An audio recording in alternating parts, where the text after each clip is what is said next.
En général, on mange bien. Ce soir, on s'affaire dans l'arrière-boutique de la très petite librairie et pour cause, on attend un invité de Ouais, marque. on est en train de préparer notre repas avec Daniel Pénac, comme on fait avec chaque auteur en fait. Car quand on tient une librairie indépendante dans une commune comme Clisson, il n'est pas seulement question de vendre des livres. Les librairies, c'est pas que des lieux de marchands, c'est des lieux de culture, d'échange. Moi, je dis souvent, il y a des boulangers et des pâtissiers. Les libraires, c'est les pâtissiers du livre. Mais être pâtissier du livre, c'est aussi se confronter à une réalité économique difficile. Nos marges en librairie sont assez faibles, donc c'est vrai qu'il faut vendre énormément de bouquins pour pouvoir gagner sa vie.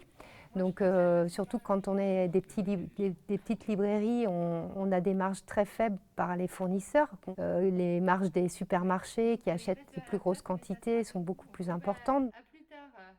Marge faible, concurrence de l'Internet.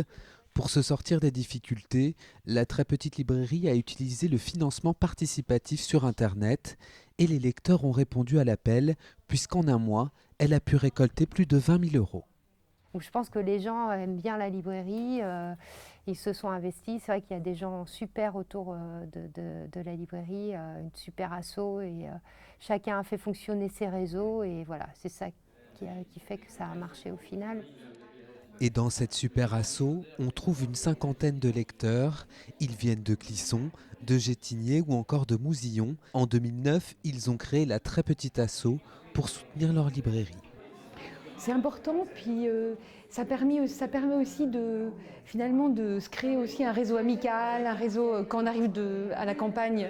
Par exemple, moi j'arrivais de Paris. Voilà, ça a été vraiment pour moi un lieu où j'ai pu me faire des amis, où j'ai pu créer des relations sociales. Je pense que c'est les activités de la librairie, ce que propose la librairie, donc qui sont des activités extrêmement fédératrices, par exemple l'apéro littéraire, les rencontres d'auteurs une fois par mois. Et justement, l'auteur, le voilà, la très petite librairie a invité Daniel Pénac pour une soirée littéraire. Après le dîner, direction la médiathèque de Clisson pour rencontrer le public.